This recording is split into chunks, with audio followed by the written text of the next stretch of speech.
विद्यार्थी मित्रांनो नमस्कार. वृत्तवेध वेध चालू घडामोडींचा या विशेष कार्यक्रमामध्ये आपल्या सगळ्यांचं पुन्हा एकदा मनपूर्वक स्वागत. मित्रांनो, गेल्या अनेक भागांमध्ये आपण श्री हरी पांडव सरांकडून आपल्यासोबत आहेत महाराष्ट्रातील सुप्रसिद्ध स्पर्धा परीक्षा मार्गदर्शक श्री हरी पांडव सर. पांडव सर, या भागामध्ये आपलं स्वागत. नमस्कार, धन्यवाद. विद्यार्थी मित्रांनो, गेल्या अनेक भागांमध्ये आपण वेगवेगळ्या स्पर्धा परीक्षेच्या अनुषंगानं, त्यात मग एमपीएससी असेल, यूपीएससी असेल किंवा बँकिंगच्या ज्या काही वेगवेगळ्या स्पर्धा परीक्षा आजपर्यंत देशभरामध्ये आयोजित केल्या जातात, या सगळ्या परीक्षांमध्ये त्या परीक्षांना अत्यावश्यक असणाऱ्या चालू घडामोडी ज्या काही विचारल्या जातात, त्या सगळ्या प्रश्नांवर, सगळ्या चालू घडामोडींवर पांडव सर आणि त्यांची टीम या संदर्भात मोठ्या प्रमाणात विश्लेषण करतात आणि त्या अनुषंगानं त्याचं विश्लेषण विद्यार्थ्यांना देण्याचा प्रयत्न करत असतात. असाच हा कार्यक्रम गेल्या अनेक भागांपासून आपण व्यवस्थितरित्या करतो आहोत. पांडव सर, तुमचं खूप खूप धन्यवाद खरं तर यासाठी. मागच्या अनेक भागांपासून आपण सातत्यानं विद्यार्थ्यांना त्यांच्या प्रश्नांशी निगडीत असलेलं उत्तरं, विश्लेषण आपण देत असता. बरोबर सर, या भागामध्ये आपल्याला 10वी आणि 12वी नंतर जे काही करिअरच्या संधी आहेत वेगवेगळ्या, त्या संदर्भात चर्चा करायची आहे. मला चांगलं आठवतंय, गेल्या भागामध्ये तुम्ही सांगितलं होतं की 10वी 12वी नंतर नेमकं कसं करिअर निवडायचं या संदर्भात तुम्ही महत्वाचं मार्गदर्शन केलं होतं. खूप सुंदर मार्गदर्शन केलं होतं. या भागामध्ये आपण 10वी 12वी नंतर जी काही करिअर आहेत, ज्या करिअरच्या संधी आहेत, खरं तर आपण जेव्हा मार्केटमध्ये जातो किंवा विशेषतः कपड्याच्या दुकानात जातो तेव्हा आपल्याला कपडे घ्यायचे असतात, तर तसं पाहिलं तर कन्फ्युजन वाढत राहतं. नेमकं काय घ्यायला पाहिजे, काय घ्यायला नकोय, हा सगळा गोंधळ तिथं होऊ नये आपल्या करिअर संदर्भात. त्याच पद्धतीनं आपल्या करिअरच्या निवडीसाठी आपल्याला तुम्ही या भागामध्ये आपल्या सगळ्या मित्रांना मार्गदर्शन करणार आहात. सुरुवातीला काय सांगाल? सर्वप्रथम मला विद्यार्थी मित्रांना एक अतिशय महत्वाची जी गोष्ट सांगायची आहे, जी मी मागच्या भागामध्ये थोडीशी प्रस्तावनेच्या स्वरूपामध्ये मांडली होती, ती म्हणजे की 10वी आणि 12वी हा टप्पा असा आहे की ज्या टप्प्यानंतर तुम्हाला तुमच्या करिअरच्या दृष्टिकोनातून अतिशय महत्वाचा निर्णय घ्यायचा आहे. आणि तो निर्णय घेत असताना आपल्याकडे प्रत्येक क्षेत्राची विस्तृत अशी माहिती असणं गरजेचं आहे. मागच्या सत्रामध्ये मी तुम्हाला सांगितलं होतं की करिअर निवडताना कुठल्या चुका टाळायच्या, करिअर निवडताना कुठल्या गोष्टींना महत्व द्यायचं आणि करिअरमध्ये महत्वाच्या गोष्टी कुठल्या असणार आहेत, ह्या संदर्भामध्ये आपण मागच्या सत्रामध्ये चर्चा केली. मला असं वाटतंय ह्या सत्रामध्ये मी खास करून विद्यार्थी मित्रांना विविध क्षेत्रांची माहिती देणार आहे आणि त्या क्षेत्रांच्या माहितीसोबतच विद्यार्थी नव्या कुठल्या क्षेत्रांकडे एक अतिशय लाभदायक क्षेत्र म्हणून बघू शकतात, यावर देखील आज आपण ह्या क्षेत्रामध्ये किंवा ह्या सत्रामध्ये चर्चा करणार आहोत. तर खास करून आपल्या आजच्या या वृत्तवेधच्या भागाचं ते एक प्रमुख वैशिष्ट्य असणार आहे.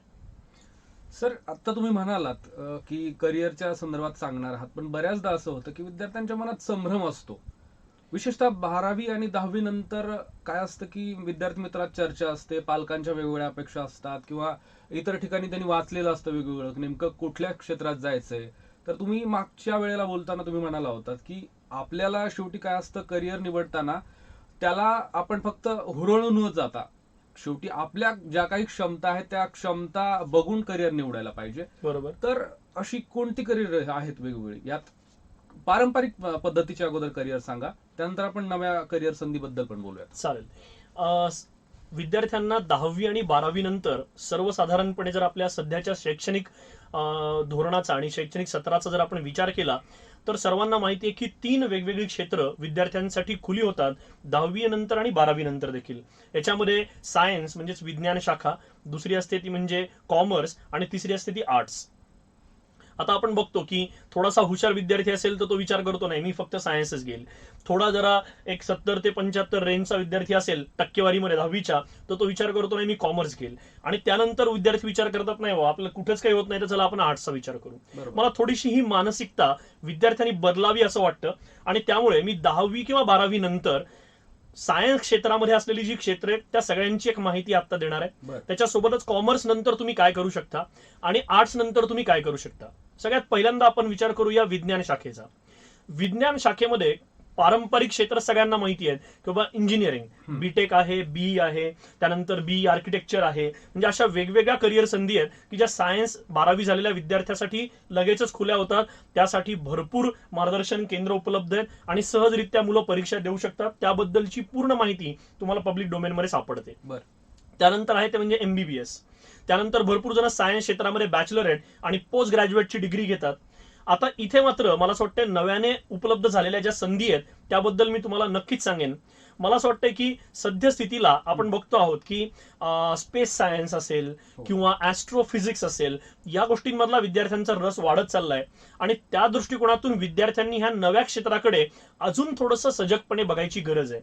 फॉर एक्झाम्पल इस्रो सारखी संस्था असेल, DRDO सारखी आपली अतिशय भारतातली महत्वाची संस्था असेल, हिंदुस्तान एरोनॉटिक्स लिमिटेड सारखी काही ऑर्गनायझेशन असेल, ह्या संस्थांमध्ये जर तुम्हाला जाऊन शोध कार्य करायचंय, भारतासारख्या राष्ट्राला आंतरराष्ट्रीय स्तरावर पुढे घेऊन जायचंय, तर त्या दृष्टिकोनातून मला असं वाटतं ज्युनियर सायंटिस्ट नावाची एक पोस्ट आपल्याला फार महत्वाची असू शकते आणि त्याच्यासाठी विज्ञान शाखेची पदवी आणि पदव्युत्तर अभ्यासक्रमासाठी विद्यार्थी जाऊ शकतात. तसंच आपण कॉमर्ससाठी बघितलं तर जी कन्व्हेन्शनल म्हणजे पारंपरिक क्षेत्र आहे ती कुठली आहेत बघा, तर CA होतात जनरली मुलं, किंवा CS कंपनी सेक्रेटरी म्हणून काम करू शकतात.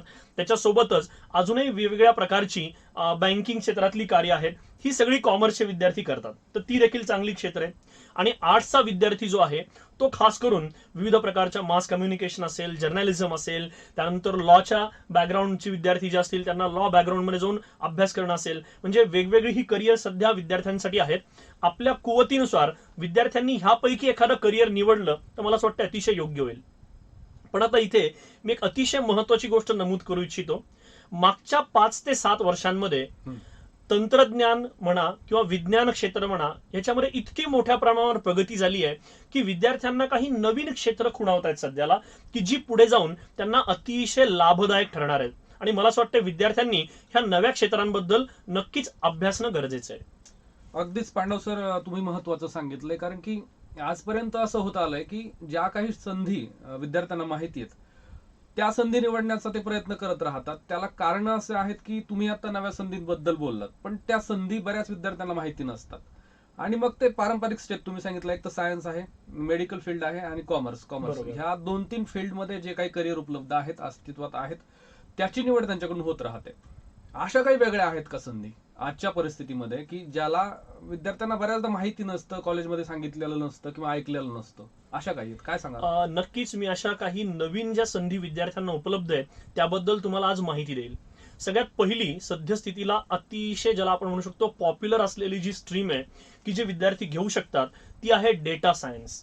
लक्षात घ्या, अजून भारतामध्ये ह्या डेटा सायन्सचं महत्व तितकंसं पसरलेलं नाहीये, पण आपण बघतो की मेट्रोपॉलिटन म्हणजे साधारण एक 10-15 लाख लोकसंख्येची जी आपल्याकडे एक मोजकी 10-12 शहर आहेत, त्या शहरांमध्ये मात्र सध्या डेटा सायन्सवर मोठ्या प्रमाणावर रिसर्च चालू आहे आणि येणाऱ्या कालावधीमध्ये विद्यार्थ्यांनी हे क्षेत्र निवडावं असं मला वाटतं. आणि डेटा सायन्स लक्षात घ्या, कोणीही म्हणजेच सायन्स, आर्ट्स आणि कॉमर्स कुठल्याही बॅकग्राऊंडचा विद्यार्थी डेटा सायन्स क्षेत्रासाठी पदव्युत्तर किंवा पदवी अभ्यासक्रमासाठी एनरोल करू शकतो. नुकतंच जर तुम्ही बघितलं तर IIT मद्रास जे आपल्याकडे अतिशय प्रीमियर IIT इन्स्टिट्यूशन आहे, त्यांनी काही डिस्टंट लर्निंगचे कोर्सेस डेटा सायन्सेसमध्ये सुरू केलेत. त्यामध्ये डेटा सायन्स हे अतिशय महत्वाचं आणि नाविन्यपूर्ण क्षेत्र विद्यार्थ्यांसाठी असू शकेल. त्यानंतर दुसरं एक महत्वाचं जे क्षेत्र आहे त्याच्यामध्ये मी सांगेन ते म्हणजे बिझनेस अनालिटिक्स. अच्छा, आता हे क्षेत्र भारतामध्ये तितकंसं पसरलेलं नाहीये, पण लक्षात घ्या बिझनेस अनालिटिक्स हे येणाऱ्या कालावधीमध्ये एक अतिशय महत्वपूर्ण क्षेत्र असणार आहे आणि कुठल्याही शाखेचा विद्यार्थी यामध्ये काम करू शकतो. त्यानंतर तिसरं जे क्षेत्र जे सद्यस्थितीला ज्याला आपण म्हणू शकतो एक बज वर्ड म्हणजे लोकांच्या बोलीभाषेचा शब्द झालेला आहे ते म्हणजे आर्टिफिशियल इंटेलिजन्स आणि मशीन लर्निंग. बरोबर, ही गोष्ट अशी आहे की जी येणाऱ्या कालावधीमध्ये फार मोठी क्रांती घडवून आणणार आहे आणि त्यामध्ये जर विद्यार्थ्यांनी करिअर केलं तर मला असं वाटतं त्यांना खूप चांगला ज्याला आपण म्हणू शकतो पैशाच्या स्वरूपातला लाभ देखील मिळेल आणि त्यांना आपण काहीतरी नवीन काहीतरी केलंय याचा एक त्याच्यामध्ये त्यांना आनंद मिळू शकेल. त्यानंतर समजा कॉमर्सचा एखादा विद्यार्थी आहे, त्याला नवीन काहीतरी करायचंय तर त्यासाठी सर्टिफाईड फायनान्शियल प्लॅनर नावाची एक कन्सेप्ट सध्या भारतामध्ये प्रचलित होतीये, तर ही देखील त्यांच्यासाठी फायद्याची असू शकते. आणि खास करून सद्यस्थितीला जी आर्ट्सची मुलं आहेत, 11वी-12वी ज्यांनी आर्ट्स निवडलेलं आहे, स्वतःच्या आवडीनं त्यांनी आर्ट्स घेतलेलं आहे, बरं. अशा विद्यार्थ्यांना पुढे जाऊन अतिशय उत्कृष्ट करिअर संधी या राष्ट्रीय आणि आंतरराष्ट्रीय पातळीवर आहेत. कशा ते बघा, आपल्याकडे वेगवेगळ्या प्रकारच्या वित्तीय आणि सामाजिक आंतरराष्ट्रीय संस्था आहेत. फॉर एक्झाम्पल वर्ल्ड बँक आहे, IMF आहे, ग्रीन पीस इंटरनॅशनल, पर्यावरणासंदर्भात काम करणाऱ्या संस्था. या सगळ्या संस्था भारतामधून आणि भारताबाहेरून आर्ट्स बॅकग्राऊंडच्या मुलांना खास करून फेलोशिप प्रदान करतात. बरं. आणि ह्या फेलोशिप मार्फत त्यांना डायरेक्टली ह्या ऑर्गनायझेशन सोबत काम करण्याची संधी मिळते. तसंच राष्ट्रीय स्तरावर जर आपण बघितलं तर आपल्याकडे खासदार असतात राज्यसभेचे आणि लोकसभेचे. या राज्यसभेच्या आणि लोकसभेच्या खासदारांना खास करून सल्ला देणारे आणि त्यांच्यासोबत सामाजिक, आर्थिक आणि राजकीय पातळीवर काम करणारे जे सल्लागार असतात बरं. ते खास करून फेलोशिप माध्यमातून निवडले जातात. आणि हे सगळे आर्ट्स बॅकग्राऊंडची मुलं जनरली असतात. आणि त्याच्याही सोबत एक महत्वाची गोष्ट मी इथं नमूद करू इच्छितो, ती म्हणजे आता आपल्याकडे सामाजिक क्षेत्रामध्ये किंवा सामाजिक शास्त्र ह्या क्षेत्रामध्ये रिसर्चला फार जास्त महत्व दिलं जातंय. ह्याच्यामध्ये अर्बन अनालिटिक्स असेल किंवा अर्बन डेव्हलपमेंट असेल, रुरल डेव्हलपमेंट असेल, त्याच्यासोबत GIS जिओग्राफिकल इन्फॉर्मेशन सिस्टीम सारख्या नवीन तंत्राचा वापर असेल. ही जी तंत्र आहेत ही आर्ट्स क्षेत्रातल्या किंवा कला शाखेच्या विद्यार्थ्यांनी आत्मसात करावी आणि अतिशय उत्कृष्ट करिअर संधी त्यांना प्राप्त होतील या सगळ्या गोष्टीमधून. मी असं सांगेन की सायन्स आणि कॉमर्स पेक्षा आंतरराष्ट्रीय स्तरावर काम करण्याची संधी लवकरात लवकर जर कुठल्या शाखेला मिळेल तर ती कला शाखेला लवकरात लवकर मिळते. आणि त्यामुळे कला शाखेचा मला असं वाटतं ज्या विद्यार्थ्यांना इंटरेस्ट आहे ह्या गोष्टीमध्ये त्यांनी खरोखरच आतापासूनच सिरियसली विचार करायला काही हरकत नाही. बरं. पांडव सर, निश्चितपणानं तुम्ही खूप चांगल्या संधी सांगितल्यात नव्या, पण मला एक थोडासा यातला प्रश्न विचारायचा तुम्हाला एक, की यात या सगळ्या ज्या संधी सांगितल्यात या विद्यार्थ्यांना कशा लवकरात लवकर माहिती होतील, त्याच्या संदर्भातली आणखी जी माहिती आहे त्याची प्रोसेस असेल, त्यांनी तिथपर्यंत कसं पोहोचायचं, किंवा आता अभ्यासक्रमात काही आहे का जे की त्याच्यासाठी कव्हर होऊ शकतं, जेणेकरून त्यांना ह्या सगळ्या गोष्टी फॉलो करता येतील, काय सांगाल? नक्कीच. साधारणपणे 11वी-12वीला मी ज्या करिअर संधी सांगितल्या त्या निवडण्याची तत्वतः बघायला गेलं तर त्यांना कुठे अशा करिअर संधी 11वी नंतर म्हणजे 10वी नंतर उपलब्ध नाहीये.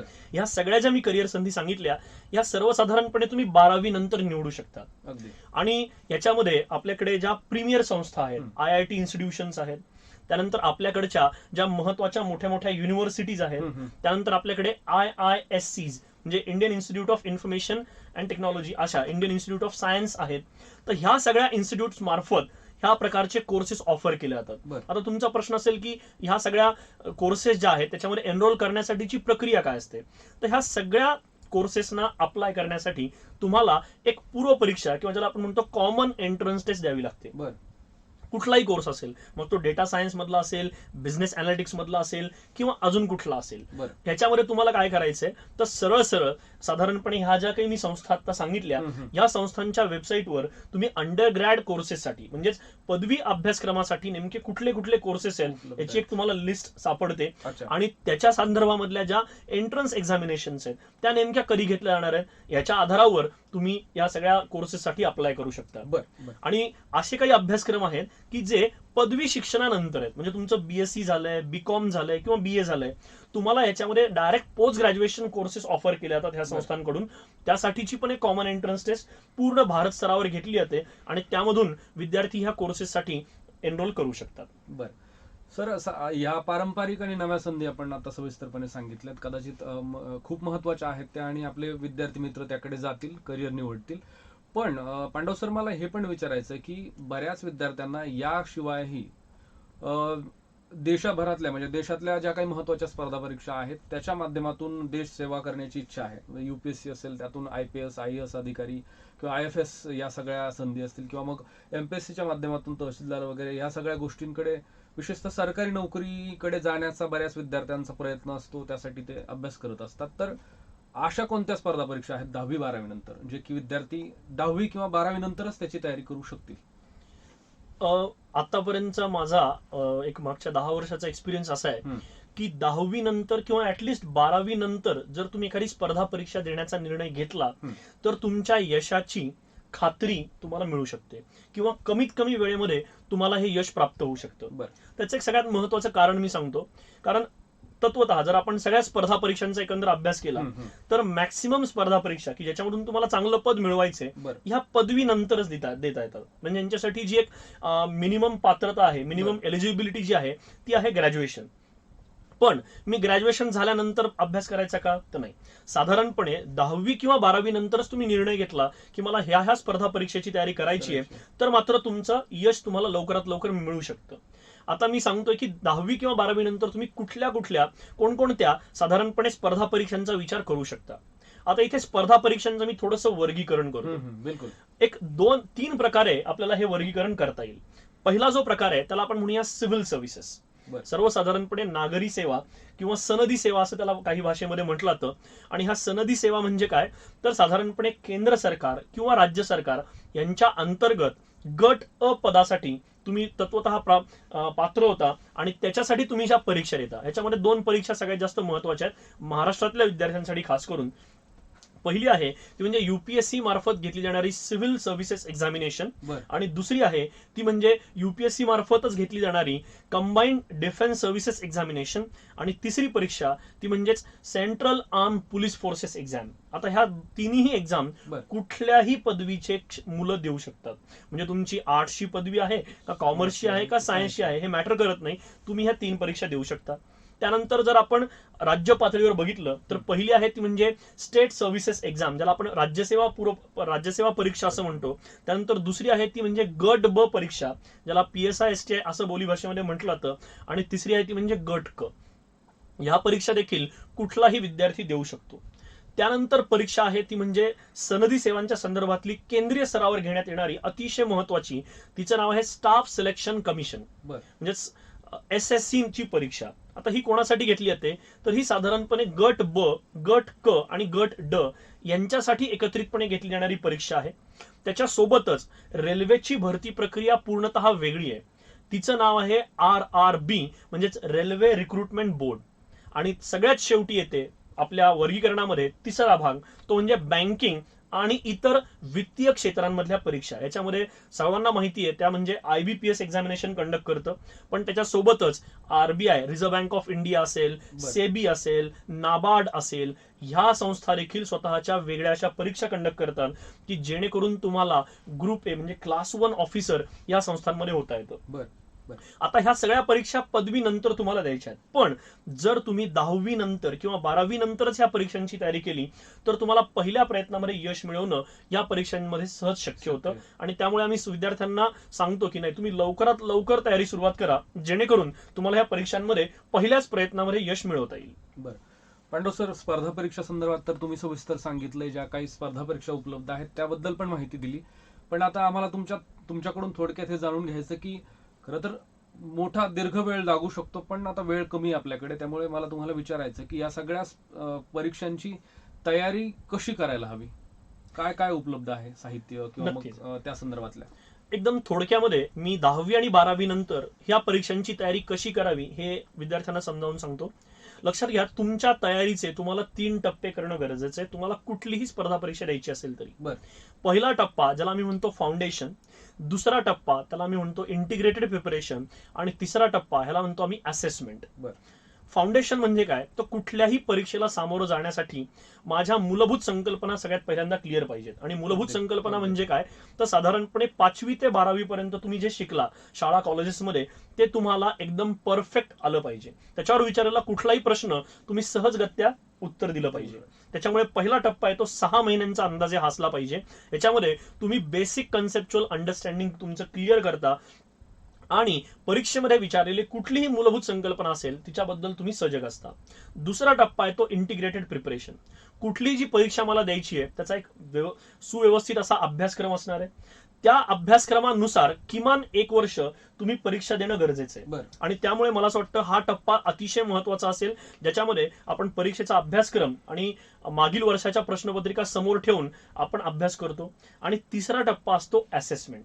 मी अभ्यास केला, माझ्या बेसिक कन्सेप्ट खूप चांगल्या आहेत, पण परीक्षेला सामोरे जात असताना बरोबर. ज्या ज्ञानाची गरज आहे, ज्या ऍप्लिकेशनची, म्हणजेच मी जे शिकलो हम्म. त्याच्या अंमलबजावणीची जी गरज आहे ती मी टेस्ट सोडवून म्हणजेच असेसमेंट करून मिळवू शकतो, विश्लेषण करून मिळवू शकतो. त्या म्हणजे तिसऱ्या टप्प्यामध्ये आपल्याला काय करायचंय तर केवळ आणि केवळ असेसमेंट स्वतःची करायची आहे, जेणेकरून मी परीक्षेसाठी किती तयार आहे ह्याबद्दलची माहिती मला मिळू शकेल.